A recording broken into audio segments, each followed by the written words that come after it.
Hi friends, മിനിസ് world UK എല്ലാവർക്കും സ്വാഗതം. അപ്പം ഇന്ന് ഞാൻ ചെയ്യാൻ പോകുന്നത് കൂർക്ക മെഴുക്കുവരട്ടിയാണ്. ഇപ്പം നൊയമ്പുകാലം ആയതുകൊണ്ട് എല്ലാവർക്കും വെജിറ്റേറിയൻ കറികളാണല്ലോ കൂടുതൽ വേണ്ടിയത്. അതുപോലെ തന്നെ നൊയമ്പില്ലാത്തവർക്ക് വേണ്ടിയുള്ള കറികൾ ഞാൻ ഇടയ്ക്ക് ചെയ്യുന്നുണ്ട്. ഇന്ന് കൂർക്ക മെഴുക്കുവരട്ടിയാണ് ചെയ്യുന്നത്. എല്ലാവരും എൻ്റെ വീഡിയോകളൊക്കെ കാണുന്നുണ്ടോ? അതിനകത്ത് സബ്സ്ക്രൈബേഴ്സിൻ്റെ എണ്ണം കൂടുന്നില്ല. അതുപോലെ ലൈക്കും കമൻറ്റും ഒക്കെ ഒന്ന് തരണേ. പിശുക്കാതെ എല്ലാവരും ഒന്ന് സബ്സ്ക്രൈബ് ചെയ്ത് ലൈക്കും കമൻറ്റും ഒക്കെ തന്ന് സപ്പോർട്ട് ചെയ്യണം. അപ്പം നമുക്ക് റെസിപ്പിയിലേക്ക് പോകാം.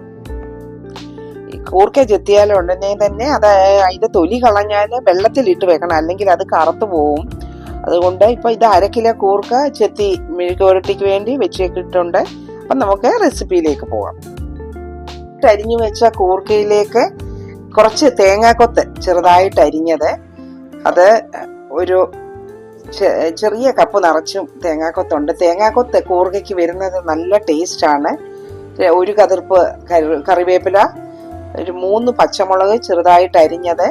ഇനിയും അതിലേക്ക് 1 ടീസ്പൂണ് ഉപ്പ്, 1/2 ടീസ്പൂണ് മഞ്ഞൾപ്പൊടി, ഇത്രയുമാണ്. ഇനിയും ഇത് ഒന്ന് ഉപ്പി പറ്റിച്ചിട്ട് വേണം പിന്നെ എണ്ണ ഒഴിച്ച് പാനില് മെഴുക്ക് വരട്ടാന്. ഇതിലേക്ക് ഒരു 3/4 കപ്പോളം വെള്ളം ചേർത്ത് ഇനി ഇത് വേകാൻ വേണ്ടി അടുപ്പി വെക്കണം. അപ്പൊ ഇത് വെന്ത് കഴിയുമ്പോൾ ഇനിയും നമുക്ക് കാണാം.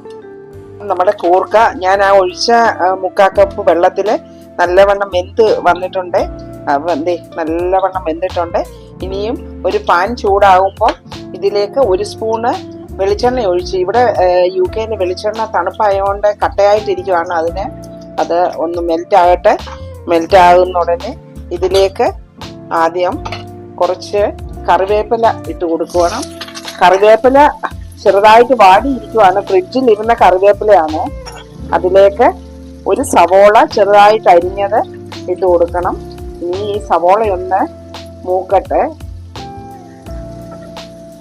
സവോളയൊന്ന് വഴലാൻ വേണ്ടി ആദ്യം കൂർക്കയ്ക്കകത്ത് 1 സ്പൂൺ ഉപ്പ് ഇട്ടിട്ടുണ്ട്. അപ്പം കൂർക്കയും നല്ലതായിട്ട് ഉപ്പ് പിടിച്ചിട്ടുണ്ട്. ഇനി സവോളയ്ക്ക് വേണ്ടിയുള്ള കുറച്ച് ഉപ്പ്, ഒരു 1/4 ടീസ്പൂണ് ഉപ്പ് ഇട്ട് കൊടുത്തിട്ടുണ്ട്. ഇനി ഈ സവോള ഒന്ന് ചെറുതായിട്ടൊന്ന് വഴന്ന് വരുമ്പോൾ ഇതിലേക്ക് കുറച്ച് ചില്ലി ഫ്ലേക്സ് കൂടി ഇട്ട് കൊടുക്കുന്നുണ്ട്. സവോള ഒന്ന് വഴന്ന് വന്നിട്ടുണ്ട്. അതിലേക്ക് 2 വെളുത്തുള്ളി ഒന്ന് ചതച്ചെടുത്ത്, ഞാൻ മെഴുക്കുവരട്ടിക്ക് വെളുത്തുള്ളി ചേർക്കാറുണ്ട്, ചിലര് ചേർക്കാറില്ല. ഇപ്പം പ്രത്യേകിച്ച് കിഴങ്ങ് വർഗത്തിൽ പെട്ടതാണല്ലോ കൂർക്കയും. അപ്പം ഒരു വെളുത്തുള്ളി ചേർക്കുന്നത് നല്ലതാണ് നമുക്ക് വയറിനും ഒക്കെ. അപ്പം 2 വെളുത്തുള്ളിയും ചതച്ച് ചേർത്തിട്ടുണ്ട്. ഇതിലേക്ക് കുറച്ച് ചില്ലി ഫ്ലേക്സ്, ഇതിനകത്ത് പച്ചമുളക് ചേർത്താണ്. ഒരുപാട് എരിവ് ഇവിടെ ഇഷ്ടമല്ല, എങ്കിലും കുറച്ച് ചില്ലി ഫ്ലേക്സ് ആ മെഴുക്കുവരട്ടിക്ക് ഒരു ടേസ്റ്റ്. അതുപോലെ കൂർക്കയ്ക്ക് കുറച്ച് ഗരം മസാല ചേർക്കുന്നത് നല്ലതാണ്. ആ കൂർക്കയ്ക്ക് നല്ലൊരു ടേസ്റ്റ് കൊടുക്കും ഈ ഗരം മസാല മെഴുക്കുവരട്ടിക്ക് ചേർത്താല്. ഇനിയും കൂർക്ക ഇതിലേക്ക് ഇട്ട് കൊടുക്കുവാണ്.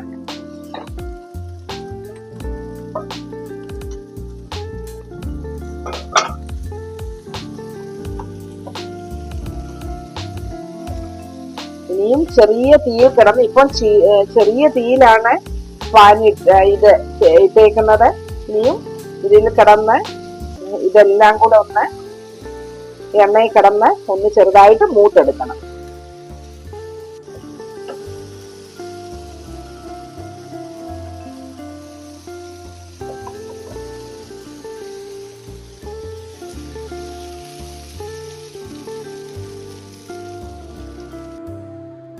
ഇതാണ് അപ്പം നമ്മുടെ കൂർക്ക മെഴുക്കുവരട്ടിയുടെ ഫൈനൽ സ്റ്റേജ്. ഒരു 10 മിനിറ്റോളം ഞാൻ ചെറിയ തീയില് ഇത് എണ്ണയിലിട്ട് അത് ഇളക്കി കൊടുത്തുകൊണ്ടേ ഇരുന്നു. ഇപ്പൊ നല്ലതായിട്ട് മൂത്തെടുത്ത് നല്ല ടേസ്റ്റ് ആണ് ഇത്. ആ ഗരം മസാലയൊക്കെ ചേർത്തുകൊണ്ട് അതിനൊരു പ്രത്യേക ടേസ്റ്റ് ആണ് ഈ മെഴുക്കുവരട്ടിക്ക്. എന്റെ ഫ്രണ്ട്സുകളെല്ലാം ഇങ്ങനെ ചെയ്ത് നോക്കണം, എന്നിട്ട് അഭിപ്രായം പറയണം. അപ്പം ഇനി ഒരു വീഡിയോയുമായിട്ട് കാണും വരേക്കും ബൈ. Thank you all.